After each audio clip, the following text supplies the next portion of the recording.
What's up, everyone? Welcome back to Match Play. I think we're at episode 6 now. Is that correct, Spencer? Oh my gosh, that went by Yeah. fast. Yeah, this has been, it's a lot of fun doing this show with you, Stephie. Like we always say, we want this to be different and original. And this is a weird tournament this week, and I think we're going to take a unique and different approach to it. But we're going to talk about a lot of stuff on this show. We'll talk about the tournament. We'll talk about a few plays that we like, but we're going to kind of hit the whole spectrum we'll talk about NFL draft. I know we have some questions that have been written, so I'll let you take over with that, Stephie. Yes, this will definitely be a unique show. Like you said, Zurich Classic. A lot of people take this week off for good reason. It's not everyone's favorite event exactly, but we can talk about guys that we kind of like, and I will let you give like a brief, just very brief overview of this tournament. Yeah, so I mean, it's a very difficult tournament to try to assess from, I think, any perspective that you want to look at it. So it's held at TPC, Louisiana. It's a little over 7,400 yards, par 72. I think the first important thing to talk about is that we have 82-man teams. The cut's going to be top 33 and ties that are going to make it into the weekend. And then the second thing to that is play will be split between best ball format on Thursday and Saturday, and then alternate shot on Friday and Sunday. So if you aren't aware of what those two setups mean, they're pretty self-explanatory by the names. Best ball or four ball will allow each golfer to play their own ball, and the best score from those two totals will be used. And then alternate shot format will consist of both players alternating shots on every single hole. I think all of that, Stephie, kind of generates a rigid betting board to maneuver through because it adds to the unknown qualities that we can't really decipher here. I will say that I think my model did produce relatively normal results. One of the reasons for that is because I added both golfers to make them one player. So I tried to find what I thought the critical metrics would be. So, like for one example here, like nearly 30% of second shots are hit from 200 plus yards. I took the team total from each one. I looked at how one player teed off and the next player had the approach shot, what would happen, vice versa, what would happen in the opposite spot with it. So it's kind of like that mad scientist thing that I like doing where I kind of put these numbers and mix and match them. And I mean, it generated a very prototypical like board for me. So like just to quickly talk about it, the number one team is Patrick Cantlay and Xander Schauffele. I think if you're not getting those two names, they're like 3-1, 4-1, depending on what book you find them at. If you're not getting those two at the top of your board, you've probably done something wrong from a modeling perspective with it. But you can look at whether it's, Sung Jae and Keith Mitchell, Colin Morikawa, Max Homa, Siwoo Kim, Tom Kim. Like those are the teams that are the favorites to win. And it just comes down to where is the value on this board? What are the wagers we want to actually produce into actually trying to find value this weekend? I guess that's what we can talk about a little bit here. Yeah, it is. It's very interesting. And I think, you look at the top of the board, it's kind of as expected. Do you go right for the Schauffele Cantlay pairing, or are you avoiding that? I feel like Xander is starting to really frustrate me, and I'm gonna continue to Welcome bet to my him life. and Hovland. Like I'm gonna continue to bet them because I truly feel like if I'm not in that week that they end up winning, I'm going to be very upset. But yeah, I think that they've been flirting with more success. You see them finishing T5 to T10 every single week. So where do you lean? I didn't necessarily avoid the top, but what pairing kind of sticks out to you?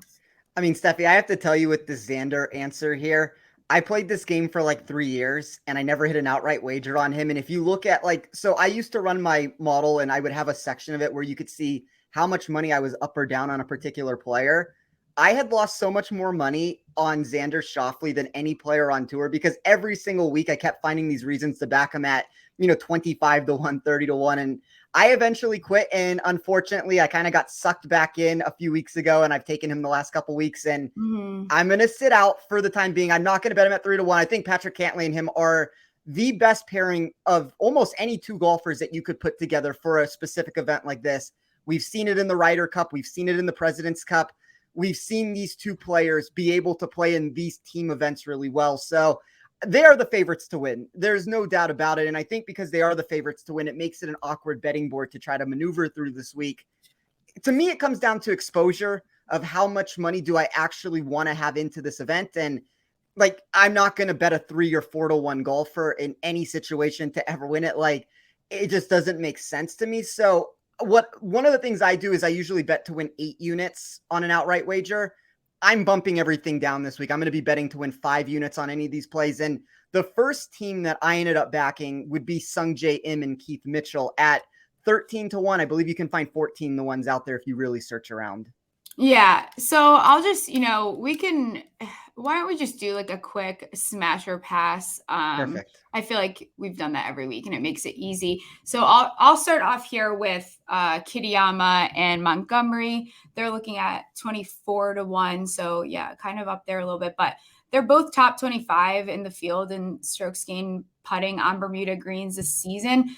For that reason, I like that, right? Like there's something to like there. So smash or pass, Kitayama, Montgomery. I will say massively smashed to it. And I even wore my UNLV shirt today to represent the two of them. And, I think there's a couple answers that I like. So I got them at 25-1. I think a 24-1 number certainly makes sense with it. But they have a few things that work well for them. So when you look at the 4-ball portion of this and when they each play their own shot, they're a team that goes inside the top 10 of my model in birdie or better percentage. And I think that's an important thing to keep in mind this week. We want to find golfers, like specifically in that format, that boom or bust nature works really well because if you make triple bogey with your ball, but your partner makes birdie with his, all of a sudden you can work yourself up the leaderboard. And I think that like shooting for the stars and shooting for the moon in these situations makes a lot of sense. So Kitayama and Montgomery have that portion of it really locked in. And then when you go to this alternate shot format, I think they're one of the more intriguing teams that you can find here. They're going to be very volatile, but you have Kitayama, who is an extremely talented long iron player and brings a lot of the skill set that Montgomery doesn't bring to the table. And then you have Montgomery, which whether you want to say he's first or second or whatever the number ends up being with it, like he's number one in my model with the way I run it for strokes gained putting on tour. So I think you get that long iron play from the one end. You get the putting from Montgomery in an alternate shot format. All of a sudden, a few more putts start going in that Kitayama wouldn't necessarily expect to make himself. This team can kind of work on both ends there. So I really like them. I think they are, like I said, a very volatile pairing, but they're a team that can win this event. And at 25-1, 24-1, that's probably one of the better values that I could find on the board. Yeah. And this is two guys that I feel like you and I are a little bit more positive usually on than sometimes most people. But all right, why don't you hit me with one? We'll just go back and forth. Perfect. So smash or pass on Taylor Moore and Matthew Neesmith. I saw them at 55-1 to win this tournament. That number's kind of been moving in this space, but depending on how you want to answer that, take it in any market you want. Yeah, I don't know. I think, again, we all know my toxic relationship with Taylor Moore. So I lean passing on them. I see a lot of volatility there. Yeah. But why don't you try and convince me? Because I think you like them. I do. I mean, I bet them at 55-1. It was the very first ticket that I punched this weekend. And I think it's an interesting pairing. So, Stephie, I really like Taylor Moore. I kind of think he, in this field, is a top 15-ish golfer. That's probably much better than most people would say. We have a lot of star-studded players here, but I like the pairing because even though he's longer off the tee, he generates more birdies than Neesmith. I think Neesmith holds his own in a lot of ways, and it kind of goes back to what I'm saying to where when you have one player in Taylor Moore for me, where I think that he has that high-end production, and then you have a golfer like Neesmith that's kind of that boom or bust quality that I don't know what to expect, that's not a bad thing for this particular tournament. I'd rather shoot for the moon, and if Neesmith can hold up his end of the bargain or kind of step up to where Moore's playing, I think that's where we can see them shoot up the leaderboard. So whether it's DFS, I think they're certainly intriguing there. Yes, an outright wager is starting to push the envelope a little bit. I think at 55-1, it's a very enticing number to at least take a shot on this if you want to avoid the very top of the board or just have a secondary ticket down at the bottom there. But there's a lot of ways to play it. Like they were, for me, I'll give you the exact number. They were the 10th ranked team in this tournament, which I mean, I think for a top 10 team at a 55-1 price, you are getting a little bit of value there, even though you're going to need your best to win this event. But like I keep going back to the same answer, volatility is kind of the word for me this week. Yeah. It's a very volatile tournament, and I'm going to embrace the volatility as much as I can. Yeah, it's going to take these guys playing very much in sync to be able to pull. But I'm with you. I think if they finish in top 10, that's not going to be shocking to anyone at all. Let me throw this is a little bit unlike me. One of these names is not normally someone that I even flirt around with, but What are we thinking about Wyndham Clark and Hostler? I like them. Are we talking about an outright wager here? I don't know that I'm going to get there, but I think like a top 10 is where I would probably feel a little bit. 28 to 1 isn't awful, though, I feel like, on them. Could be worse. Actually, I don't want to say pass on them. I don't know if I necessarily want to say smash either. Like, I think for me, it lands somewhere in the middle. If I'm having to pick one, I guess I'll go the smash direction because I do kind of think the top 10 is intriguing for them. You get a really interesting pairing with this group. Wyndham Clark in 2023 has really catapulted himself up, whatever this golf echelon is. Like, he's a golfer that if you look at a site like Data Golf that gives their own particular rankings, I think he's the 26th ranked player in the world. And that's obviously not what he is. He's like 80 something in the world. So yeah, from a statistical standpoint, we've seen the approach play become really elite. And this is not a golfer that we know for a good approach play. He's long off the tee. He can be a good putter. I think you add that combination with Hostler, who we know is a really good putter and kind of has some interesting hidden distance of his own that always surprises me when I run my model. It's a unique pairing between the two. I don't know what to expect. They are the 15th ranked team for me. I think that kind of when we look at the price point to win this tournament, I don't necessarily love it from an outright wager, and that's kind of where I go pass with it. But I don't expect this team to necessarily implode on themselves here. Like, I think a top 10 is within the realm of possibilities. And I think you could make an argument that in the right head-to-head matchup, and I don't know exactly what that matchup would be. I haven't seen a matchup with them that I would take them in that side or even bet against them. But I think in the right head-to-head matchup, they would make sense because I would expect them to make the cut. And I mean, I think that's a good first start of the equation here because it's like I keep saying, it's a volatile tournament. Yeah, absolutely. I think like where I'm at with this is you look at Wyndham Clark. He hasn't missed a cut since October. I'm pretty sure he's made 13 straight with 4 top 10 finishes, which is like kind of quietly doing that because I think he's someone that doesn't really get a lot of attention or love ever. He's sitting at his highest mark in the world right now, which is 81st. Obviously not something that we're bragging about or something that I'm using as a let me sway you this way.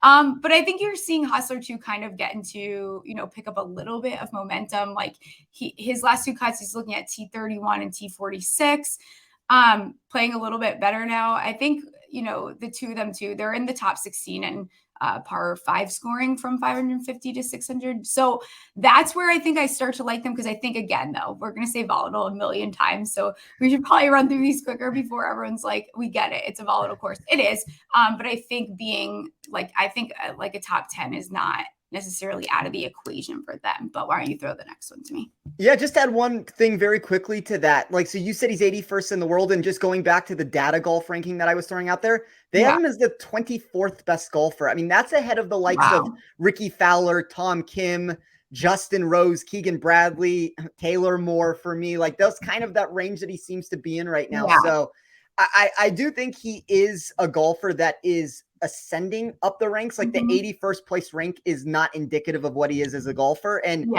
I just wish that the price point that we got would have been more in that range of like, he would have been 50 to 1 and market 10 reacted. This to me feels like a very reactionary total, which I'm not even saying is a wrong total, but when books have reacted to a golfer, it's kind of the value's been sucked out of the number at that point. Yeah, and you're seeing me be reactionary just like the books are. So who do you got for me next? Well, I'll give you a very gross one where I think books have gone the opposite direction with what we've gotten out of these two players. And I do have a head-to-head wager that I took with these two.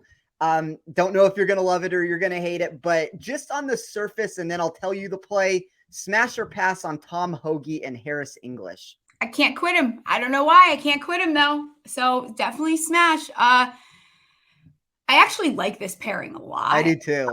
And it's like the first one. It's so funny. I almost texted you too and was like, I already know I'm going to be easily convinced to go after Harris and Hoge. And we talked about them, we've talked about them weeks and weeks, especially match play. You heard us praising both of them. So I'm with you. I think it's a smash. I think, again, when Hoagie's on, he's been a little off lately. So might be a nice place, a little bit less pressure to kind of put it all together. Yeah, so I took a head-to-head matchup with them. It was -120 over Højgaard and Olesen. It kind of comes down to what you said. Like Hoagie and English were a team that I was trying to get exposure to for this event. Yeah. I think from an outright perspective, it certainly makes sense also. It's just like they were the one team that ended up getting left off the card.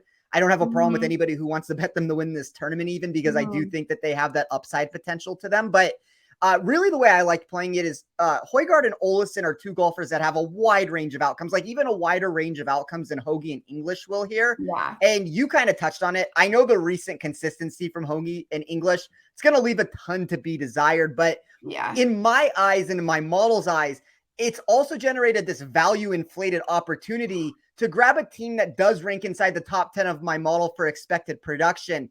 Yeah. And I say that because there wasn't a category that I ran where they graded outside the top 22 of this field as a team. And I think it's the point that you just made when you put them together. And I know this is an asinine comment to make here. I actually think they might work better as a team than they do as individuals right now. Their stats look really good together. So yeah, so I think there's a lot of ways to play them. They're very appealing. Like when I go through the entire list and you look at the pairings, like they are one of the most attractive, like complementary plays, I think. So for me, that's where I found a little bit more interest. My next two are gross, like really gross. And then we'll get into draft stuff so people don't kill us. Okay. This is gross. It's so gross. Oh my God. I don't know why. I don't know what it is or what. Okay. Ready? Aaron Rai and David Lipsky. Your face. I guess I say pass. And the reason why I say pass is if you look at it on, we'll use DraftKings for an example here. And maybe you could make the counter argument for your point, and I'm going to make it to kind of fit into my section here. And I don't hate them. They're the 29th team for me. I just think when you look at the price points here, so when you look on DraftKings, they're a $9,000 team. I think they are massively overpriced on DraftKings. Like I don't want any, they might produce and they may make a cut and they may produce a top 20. I think they're one of the worst values on the board on DraftKings just because you don't have to look any further than their outright number compared to the teams in their section. Like we can run it through and I'm going to give a very generic number here. Like this doesn't mean that you can't find better in the space, but Wyndham Clark, Bo Hostler, roughly 25-1. Hayden Buckley, JJ Spawn, 33-1. Taylor Montgomery, Kurt Kitayama, 25-1. Then we get to Aaron Ryan, David Lipsky, and that's the exact order that it is on the DraftKings board. That's Clark and Hostler, who are 9,400, down to Aaron Rye and David Lipsky, who are 9,000, 60-1.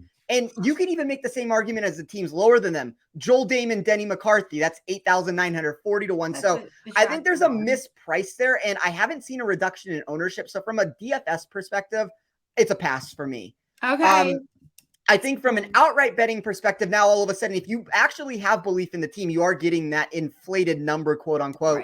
My model still doesn't think it's an inflated number. Like proper price for me, I can give you the exact number that's proper. It would be, I guess, 80-1. So like I did not realize how poor of form Lipsky is in lately. Good Lord, mama. Maybe I take that one back.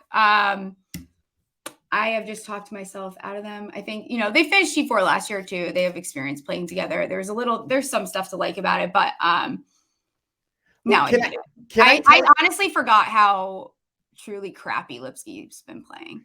Let me tell you the one positive thing that I like about them, because I feel like we've shit on them a bunch right now. And it's not that they're a terrible team, because like we can look at metrics here and there's a lot of things that make sense. They're the 8th team for me in weighted tee to green. That's what's kind of so surprising that they graded as poorly as they did, because that should be something that should boost them. I think when we look at their putting, they're both outside the top 100. That worries me a little bit. I think if you look at them historically on Pete Dye tracks, Lipsky kind of becomes the problem there. He's 131st in this field. Like that worries me. General. I kind of think that that's the issue that comes into play here is proximity from 200 plus yards. Aaron Rye 19th for me. David Lipsky 96. So it might be one of those situations where I actually like Aaron Rye as like his end of the bargain. And then all of a sudden you get to Lipsky, and I just worry about what he actually brings to the team this week. And he may be a detriment more than he is even like a neutral party here.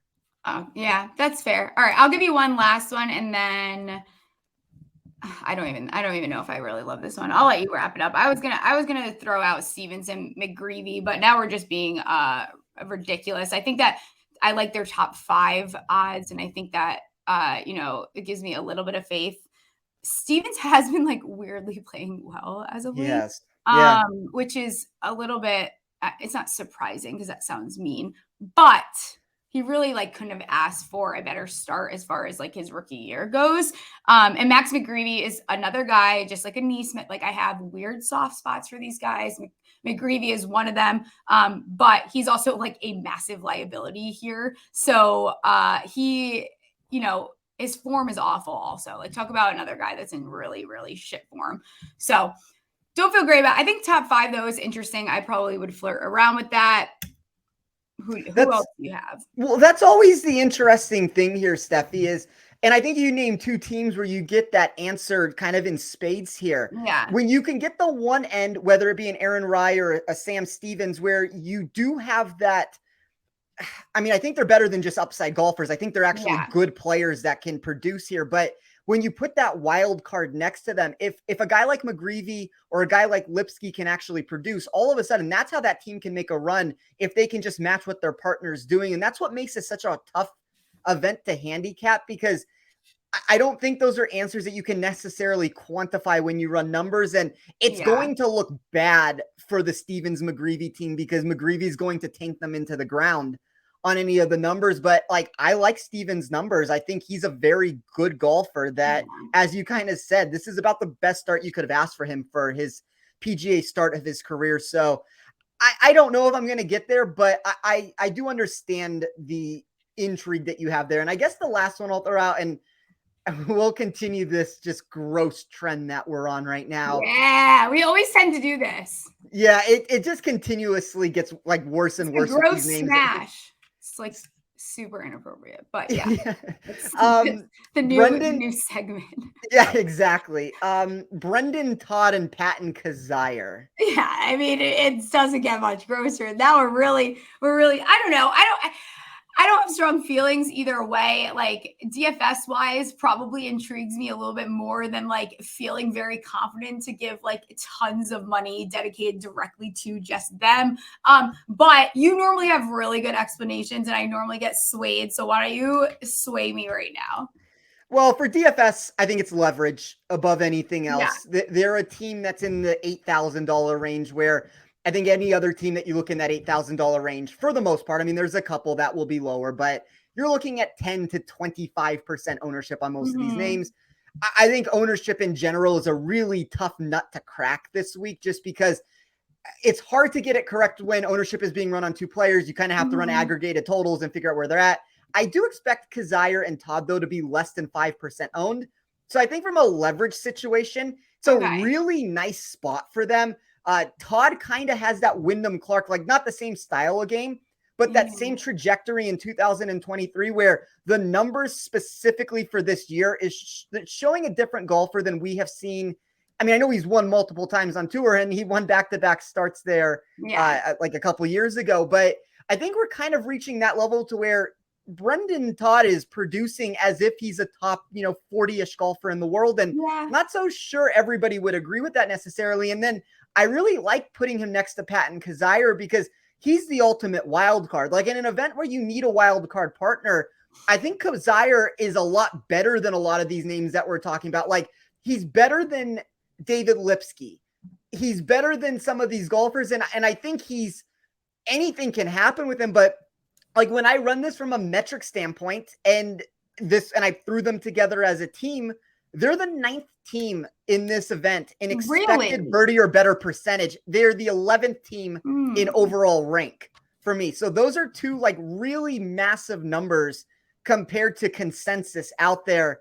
And I kind of tend to think from a leverage situation, they're one of the better plays. Now, I don't know exactly where else they make sense because yes, they are boom or bust. I'm going to start using that word a little bit more than volatile here for a second, but they are a boom or bust team that could miss the cut. Like that is on the table for what could happen here. And I think that's what you need to be aware of. But from like an outright betting perspective, I don't know if they necessarily can win. Maybe they're better as a top 10 bet, top 5 bet, somewhere in that range. I think they're really good as a GPP play just because you get that leverage created and you can pivot onto them.